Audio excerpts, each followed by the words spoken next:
प्रिय बच्चों, हमारा आपसे अनुरोध है कि इस वीडियो को शुरू से आखिरी तक अवश्य देखें, क्योंकि यदि हम बीच में छोड़ देते हैं तो बात आधी और अधूरी रह जाएगी। इस वीडियो में जो भी सूत्र आपको दिए जा रहे हैं वो आपके जीवन के किसी भी पहलू में आपको सफलता प्राप्त करने में सहयोगी होंगे। आपकी चाहे वो बोर्ड परीक्षा हो या कोई अन्य परीक्षा या जीवन की कोई अन्य सफलता हो, ये जीवन के चरम शिखर पर पहुंचने में ये सूत्र हमेशा आपको प्रेरित करते रहेंगे। प्रथम मैं बच्चों से ये बड़ी विनम्रता के साथ कहूंगा कि वे 90%, 98% पर ही अपने को सीमित न रखें। यही उनके जीवन का एक सबसे बड़ा मूल्य नहीं होता है। सबसे बड़ा मूल्य जो मैं सोचता हूं वो ये है कि आपका ज्ञान अपग्रेड हो सके, आपकी समझ बढ़ सके। ये महत्वपूर्ण है 90%, 98% नंबरों से ज्यादा। नंबर और क्लास, इस पर हमें बहुत गंभीर होने की जरूरत नहीं है, क्योंकि अत्यधिक गंभीरता हमारे जीवन की नैसर्गिक प्रकृति को, हमारी नैसर्गिक उत्पादकता को अवरोध खड़ा करती है। क्योंकि हर व्यक्ति अपने में यूनिक है, हर व्यक्ति अपने में जीनियस है, हर बच्चा अपने साथ एक सौंदर्यपूर्ण संसार को लेकर के आता है। इसलिए हमारा शिक्षकों से, माता पिता से एवं समाज के अन्य लोगों से बड़ी ही विनम्रता के साथ हमारा अनुरोध है कि वे बच्चों का नंबरों के साथ, क्लास के साथ, ग्रेड के साथ तुलनात्मक व्यवहार कभी ना करें। इसके साथ ही साथ मैं आपसे निवेदन करूंगा कि हमारा एक video education system in India, उसे अवश्य देखें। उससे आपको जरूर कहीं न कहीं नई सोच मिलेगी, यह हमारा विश्वास है। प्रिय बच्चों, आप पर ही दुनिया की बुनियाद खड़ी हुई है। आपके श्रम से ही एक बेहतर समाज का निर्माण होता है। आज की जो मेहनत है आपकी, वो कल की सुरक्षा बनती है आपके लिए, आपके समाज के लिए, आपके देश के लिए। सिक्योरिटी होती है। अगर हम सिक्योरिटी को और उसके शब्दों को अलग अलग करके देखें तो एक बहुत ही बेहतर अर्थ निकलते हैं। सिक्योरिटी, SECURITY,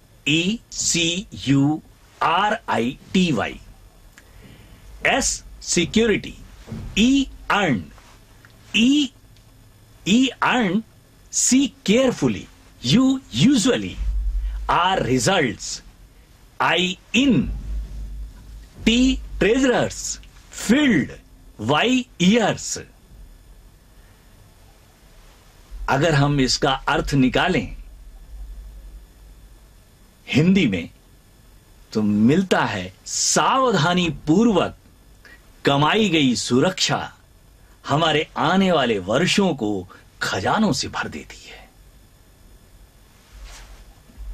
एक कहावत कही जाती है कि जो सिपाही ट्रेनिंग पीरियड में अपना पसीना बहा देता है, लड़ाई के मैदान में उसका खून बच जाता है। अक्सर बच्चे सोचते हैं कि अभी समय बहुत है, हम फिर पढ़ाई कर लेंगे, अभी खेल लेते हैं, आराम कर लेते हैं, फिल्म देख लेते हैं क्योंकि दोस्त आने वाले हैं, 2:30 बजे मुझे जाना है और ये चीज कल देख ली जाएगी, परसों कर ली जाएगी क्योंकि मेरे दोस्त कोई स्कूटी से आ रहे हैं, उनके साथ मुझे मैं जाऊंगा। अगर उनके पिताजी कहते हैं कि मैं भी आपके साथ चलूंगा, तो अक्सर बच्चे कह दिया करते नहीं नहीं पापा आप रहने दो, क्योंकि मैं स्कूटी से जा रहा हूं। और ये बात ऐसी है कि हम जो ये टालने वाली प्रवृत्ति है कि आज नहीं कल कर लेंगे क्योंकि अभी समय ज्यादा है, अक्सर हमारे जीवन में भी यह होता है कि अगर हमने कोई लक्ष्य बनाया, हमें कहीं पहुंचना है, तो हमेशा हम प्रयोग गा में करते हैं, मैं ऐसा कर लूंगा, मैं ऐसा बन जाऊंगा, मैं ऐसा हो जाऊंगा। और तब तक हम इसे पोस्टपोन करते जाते हैं जब तक कि जिंदगी की शाम हमारी देहरी पर आकर के दस्तक नहीं दे देती। बुजुर्गों ने एक कहावत कही है, काश जवानी समझ पाती, काश बुढ़ापा कर पाता।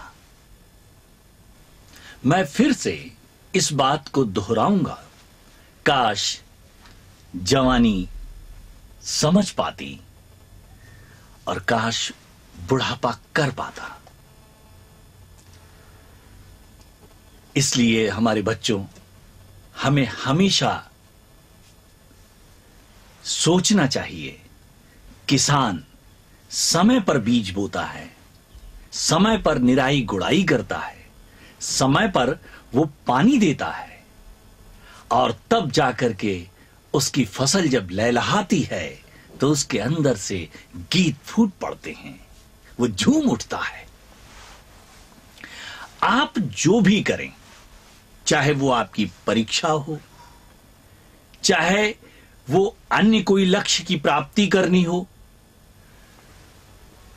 अपने जीवन के महानतम लक्ष्यों को प्राप्त करना हो, उसे पूर्ण प्रयास के साथ करें और तब तक करते रहें जब तक कि उसमें से उत्पादकता का सोता फूट ना पड़े। मुझे एक उदाहरण बहुत अच्छा लगता है। पुराने समय में एक हैंड पाइप हुआ करता था, आज भी होते हैं। अक्सर उसमें से पानी नीचे उतर जाता है। जब वो पानी नीचे उतर जाता तो हम लोग एक बाल्टी लेते हैं, उसमें पानी भरते हैं और पानी भर करके मग्घे से उसमें पानी डालते हैं और उसे प्राइम करते हैं, मतलब चलाते हैं, और तब तक चलाते रहते हैं, तब तक चलाते रहते हैं जब तक कि उससे पानी निकलने ना लगे। और अगर हमने बीच में छोड़ दिया तो फिर पानी नीचे उतर जाता है। ठीक इसी प्रकार हमें अपने लक्ष्य को, अपनी परीक्षा को, या हमें किसी भी चीज में सफल होने के लिए लगातार निरंतरता के साथ परिश्रम करते रहना होगा, तभी जाकर के उसमें से हमें ढेरों पानी मिल सकेगा। जीवन के खेल में किसी भी चीज को बाहर निकालने के लिए हमें उसमें कुछ न कुछ डालना ही होगा। अगर हमें अपनी परीक्षा में बहुत अच्छे नंबर लाने हैं तो यह निश्चित समझ लो कि हमें 5 घंटे से 8 घंटे अवश्य देने हैं पढ़ाई के लिए, स्वयं की स्टडी के लिए। लेकिन दुर्भाग्य से ऐसा होता है कि हम लोग अक्सर चूल्हे के सामने खड़े हो जाते हैं सर्दी के समय। अब आजकल तो चूल्हे बहुत कम हो गए हैं, लेकिन एक उदाहरण के लिए मैं आपसे बात कर रहा हूं कि चूल्हे के सामने खड़े होकर के हम चूल्हे से कहते हैं कि ऐ चूल्हे तू मुझे गर्मी दे क्योंकि मुझे सर्दी लग रही है, तब मैं तुम्हें लकड़ियां दूंगा। क्या कभी ऐसा संभव है? चूल्हे को जलाने के लिए सबसे पहले लकड़ी डालनी पड़ती है, उसे जलाना पड़ता है, उसे फूकना पड़ता है, और तब जाकर के उससे अग्नि प्रकट होती है, फिर मुझे गर्मी मिलती है, तब मेरा सर्दी से बचाव होता है। ठीक जिंदगी भी ऐसी है। हम जिंदगी में जितना डालते हैं, अपनी मेहनत, अपना श्रम, अपना कंसंट्रेशन, जितना हम उसमें डिवोट करते हैं, समर्पित होता है हमारा, तभी जाकर के हमें बहुत सारी उपलब्धताएं प्राप्त होती हैं। मेरे प्यारे विद्यार्थियों,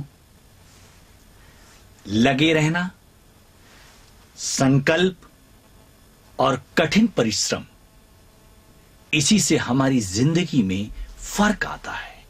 और कोई ऐसी चीज नहीं है जो मेरी जिंदगी में फर्क पैदा कर देगी।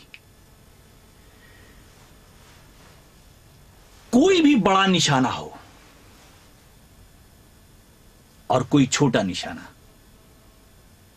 कोई भी बड़ी सफलता हो और कोई छोटी सफलता हो, 98%, 99% नंबर हो या 40% या 45% या 50% हो, इनके बीच का फर्क आप अगर एक बात समझ लें कि बड़ा निशाना और छोटे निशाने में फर्क सिर्फ यह है कि छोटा निशाना जो लगातार लगाया जाता रहा है वही जाकर के बड़ा निशाना बन जाता है।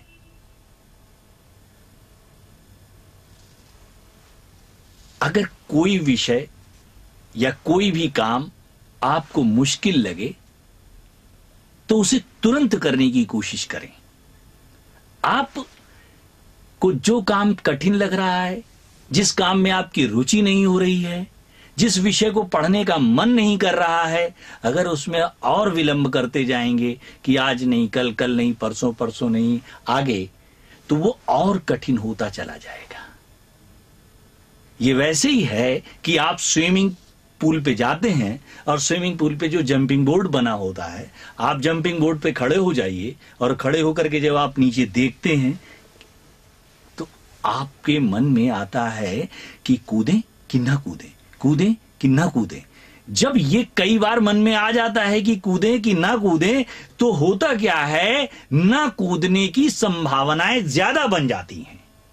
एक सीरियल आया करता है मिस्टर बीन, आप लोगों ने भी देखा होगा, बड़ा ही इंटरेस्टिंग है।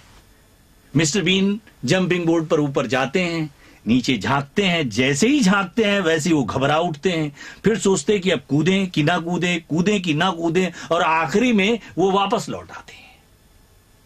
ठीक कोई भी कठिन विषय है, कोई भी कठिन कार्य है और हमारे जीवन के लिए अत्यंत आवश्यक है, तो हमें उसे तुरंत शुरू करना चाहिए।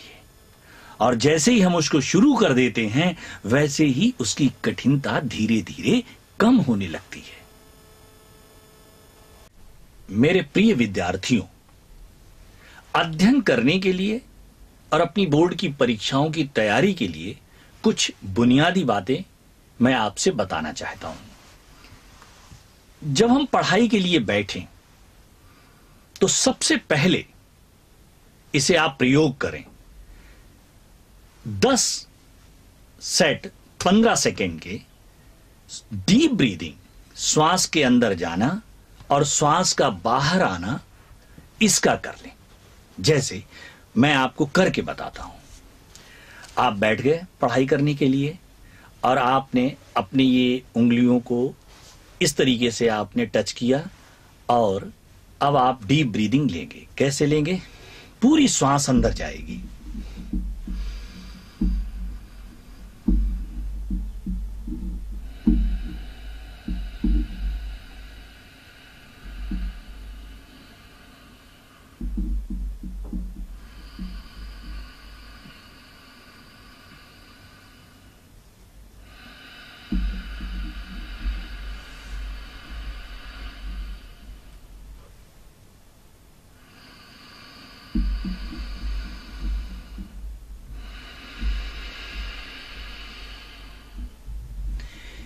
इस डीप ब्रीदिंग से आपके जो विचार इधर उधर भाग रहे हैं वो शांत हो जाते हैं और आपका कंसंट्रेशन अच्छा हो जाता है, आपको अच्छा महसूस होता है, आप अपने को फ्रेश फील करते हैं। जब पढ़ाई आप कर रहे हैं और उस समय पढ़ते समय आपका फिर मन पढ़ाई से हट रहा है, फिर विचार आ रहे हैं और फिर आपको कहीं घूमने जाने की याद आ जाती है, कहीं अपने दोस्त की याद आ जाती है, और इस तरीके से जैसे ही मन का भटकाव शुरू हो आप पुनः इसे 2 सेट 3 सेट 15 सेकेंड, 15 सेकेंड का मतलब कि करीबन 7.5 सेकेंड, 7.30 सेकेंड्स आप अंदर ले जाएंगे धीरे धीरे श्वास को, और 7.30 सेकेंड आप श्वास को धीरे धीरे बाहर लाएंगे। जैसे ही आप इसे करते हैं तो फिर आपका मन एकाग्र हो जाता है, आप फिर अपनी पढ़ाई पर लग सकते हैं। इसके साथ ही साथ आजकल जो फेसबुक है, मोबाइल है, ये बहुत ज्यादा डिस्टर्ब करता है। परीक्षा आने के मेरे हिसाब से कम 45 दिन 2 महीने पहले इसे बंद कर देना चाहिए, क्योंकि ये आपके कंसंट्रेशन को तोड़ता है। आप पढ़ाई कर रहे हैं और अचानक बेल बज जाती है, अब आपका ध्यान उधर चला गया, फिर आपको कंसंट्रेशन करना पड़ता है। इसके साथ ही साथ एक बहुत अच्छी चीज हम आपको बताएं जो आपके जीवन में बहुत उपयोगी होगी और उसे कहीं भी आप प्रयोग कर सकते हैं। कुछ सकारात्मक मंत्रों का प्रयोग करें। शब्दों में शक्ति कही जाती है, शब्द ही ब्रह्म है हमारे यहां कहा जाता है। तो उन सकारात्मक मंत्रों का प्रयोग कैसे कर सकते हैं? जैसे, मैं पढ़ाई में बहुत अच्छा हूं, मेरी याददाश्त बहुत अच्छी है, मैं जो कुछ भी याद करता हूं मुझे एकदम क्रेम हो जाता है, मेरी समझ बहुत अच्छी है, मेरे 95% नंबर आ रहे हैं, मेरे 95-98% नंबर आ गए हैं। इस तरीके से जब आप अपने को मोटिवेट करते हैं तो अवचेतन उसे स्वीकार करने लगता है और स्वीकार करके आपको आपके मन चाहे परिणाम देना शुरू कर देता है। आप जो भी चाहते हैं उसे अपनी कल्पना में अपने चारों तरफ होता हुआ देखिए। जैसे आपके पास पर्चा आया, आप कल्पना दर्शन कर सकते हैं उस पर्चे में जो भी कुछ आपने याद किया था वो सारे क्वेश्चन आ गए हैं, आपने बहुत ही अच्छी तरीके से वो सारे क्वेश्चंस हल कर दिए हैं और आपके बहुत अच्छे नंबर आपको मिल गए हैं। इस तरीके से जब आप सोचते हैं तो ये सोच भौतिक रूप धारण कर लेती है, ये विचार, ये कल्पना साकार हो उठती है। हमें प्रयास तो पूरे वर्ष 5 घंटे से 8 घंटे तक सेल्फ स्टडी का करना चाहिए। माना कि किन्हीं कारणों से हम पूरे वर्ष ये नहीं कर पाए तो कम से कम परीक्षा के 3-4 महीने हमें 8 घंटे निरंतरता के साथ अपनी सेल्फ स्टडी में देना होगा। यदि यह भी नहीं हो सकता है तो 45 दिन पहले हमें 8 में और बढ़ाना पड़ेगा। तो हम अपने को 45 दिन पूरी तरीके से अपनी उस परीक्षा की तपश्चर्या में अपने को लीन कर दें और प्रत्येक विषय को अपने टाइम टेबल के साथ पढ़ना अनिवार्य करें। आप जो भी तैयारी करना चाहते हैं उसकी समय सारणी, कि मुझे क्या क्या पढ़ना है, उसे रात्रि में ही बना लें, जिससे कि सुबह 4:30 बजे उठ करके, उठना आपको थोड़ा और पहले पड़ेगा जिससे कि आप फ्रेश हो सकें, और 4:30 पर आप अपनी पढ़ाई के लिए बैठ जाएं। और सबसे पहले क्या करेंगे, जो आपका इंटरेस्टिंग सब्जेक्ट है 45 मिनट उसे पढ़ें। उसके पढ़ने से आपका रिदम बन जाता है, आपकी एक हार्मनी क्रिएट हो जाती है पढ़ाई के लिए।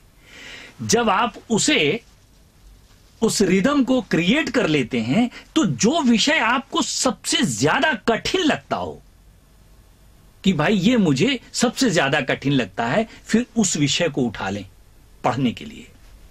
होता क्या है, जब भी कोई दौड़ने के लिए जाता है पार्क में तो शुरुआत में वो हल्की जॉगिंग करता है,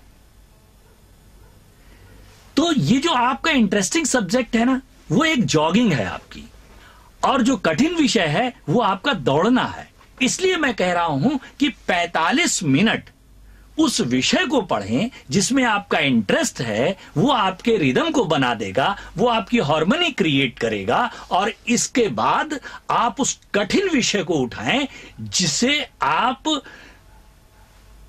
और आपका मन जिससे दूर भागता है, उस पर काम शुरू करें। अपने सिलेबस को और उस सिलेबस में से टॉपिक जो है उस पर स्टडी शुरू करें। टॉपिक वाइज स्टडी होनी चाहिए। प्रॉपर नोट्स बना लें स्वयं के। और मैथ में आपको अभ्यास की बहुत जरूरत है। जितना ज्यादा मैथ सब्जेक्ट में आप अभ्यास करेंगे उतने ही अच्छा आपको कॉन्फिडेंस मिलेगा। मॉडल पेपर्स, प्रीवियस ईयर के क्वेश्चंस पेपर्स, इन सब को हल करें, और वैसे हल करें जैसे कि आप किसी परीक्षा में बैठ करके बिना हिले डुले, आप देखते हैं ना जब परीक्षा होती है उस समय आप कितना कंसंट्रेट होते हैं, ठीक वैसे ही फील करें कि हमारी परीक्षा हो रही है और मैं पेपर दे रहा हूं। लेकिन ये मॉडल पेपर्स, प्रीवियस ईयर के क्वेश्चंस, इन सब चीजों के पहले आपको अपने सारे चैप्टर्स अच्छी तरह तैयार होने चाहिए, उनका रिवीजन होना चाहिए। अपने कोर्स से संबंधित जो भी किताबें हैं उनका बड़ा महत्वपूर्ण योगदान होता है। वो अपने टीचर से, अपने सीनियर से अच्छी किताबों की लिस्ट जरूर लें और उन अच्छी किताबों से ही अध्ययन करें। अब एक आता है कि मैं जो पढ़ रहा हूं वो याद कैसे रह जाए। अक्सर होता क्या, हमने पढ़ लिया और विस्मृति हो गई। जैसे मेरा बेटा मैथ में, उसको पढ़ाया जाता रहा और जब मैं उसके टीचर उससे पूछते थे कि अब क्या है, वो अचानक मिस करने लग जाता। मैं इस विषय में आपसे कह रहा हूं कि जो रिवीजन है वो बहुत महत्वपूर्ण होता है। रिवीजन जब भी करें तो आंख बंद करके करें, पूरे मन योग के साथ। एक बार उसे मन ही मन में दोहराएं जो आपने पढ़ा है। जब एक बार मन ही मन आप दोहरा लें और उसमें कहीं कुछ छूटे तो उसे फिर से एक बार देखें और फिर से उसे आंख बंद करके मन ही मन में दोहराएं। इसके बाद उसे बोलें जो भी आपने अभी मन में दोहराया है। मौखिक भी करें, जैसे आप स्टेज पर बोल रहे हैं। एक और आपको सूत्र पता है, जब भी आप याद करें तो ऐसे याद करें, अपने दिमाग को यह निर्देशन दें कि आपने जो पढ़ा है या जो आप पढ़ रहे हैं उसे 500 विद्यार्थियों को अभी जाकर के मंच से तुम्हें समझाना है। जब दिमाग को यह चीज अच्छी तरह फीड कर देते हो कि हम जो भी कुछ पढ़ रहे हैं उसे अभी जाकर के 2 घंटे, 3 घंटे, 4 घंटे के बाद हमें स्टेज पर खड़े होकर के उन 500 विद्यार्थियों को बिना नोट्स के, बिना किताबों के और बिना कोई सहयोग के हमें उनको समझाना होगा, तो आपकी केमिस्ट्री बदल जाती है। जो भी आपने पढ़ा है उसको याद करने का और भी एक तरीका हम आपको बताते हैं। पहला रिवीजन, दूसरा रिवीजन ये मन से करेंगे याद करने के तुरंत बाद। इसके बाद 2 रिवीजन आप बोल के करेंगे। फिर जब आप रात्रि को सोने चलें तब आप उसका रिवीजन करेंगे और उसी दिन उसे लिखेंगे भी। लिखने से होता क्या है, वो हमारे मस्तिष्क में लिख जाता है।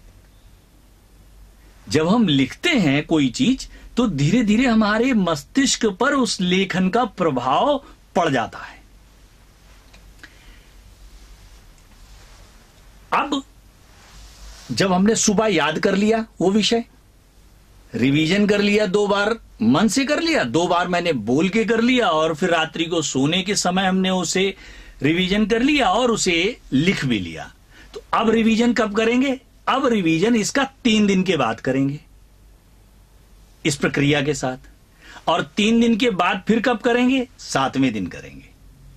7वें दिन रिवीजन होने के बाद आप संडे को या रविवार को आप एक अपना रिवीजन डे बना लें कि उस दिन आपको टोटल रिवीजन करना है। तो जब आप इस तरीके से अपने को सेट कर लेते हैं तो वो अपने आप जो है आपके मस्तिष्क में लिख जाता है।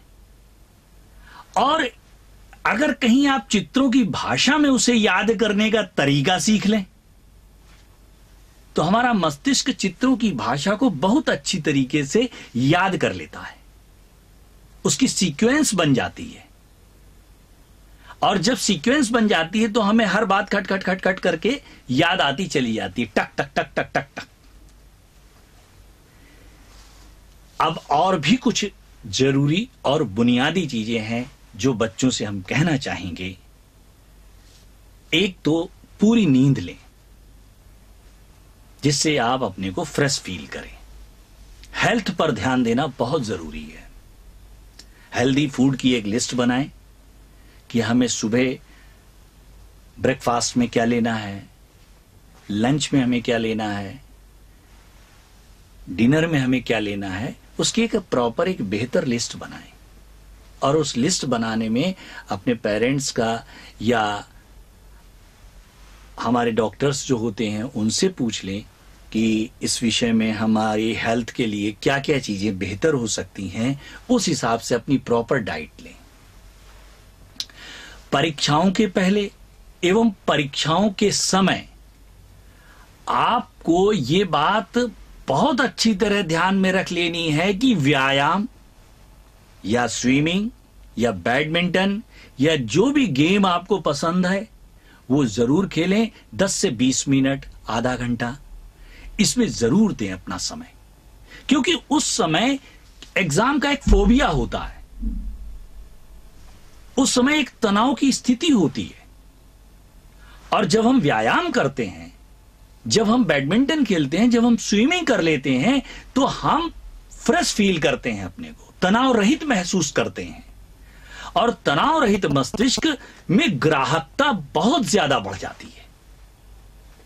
और जब हमारी ग्राहकता बढ़ जाती है तो हम उतना ही अच्छा समझ पाते हैं, उतना ही अच्छा हम लिख पाते हैं, उतना ही अच्छा हम जो है याद कर पाते हैं।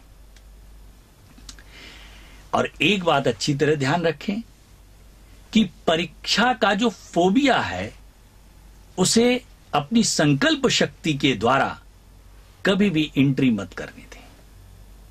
उसके लिए भी कुछ सूत्र हैं। अगर फोबिया मन में आ जाए तो जो मैंने पहले आपको बताया है डीप ब्रीदिंग, उसको दिन में 2, 3, 4 बार आप कर लीजिए। और डीप ब्रीदिंग के साथ ही साथ जो हमने आपको सूत्र दिए हैं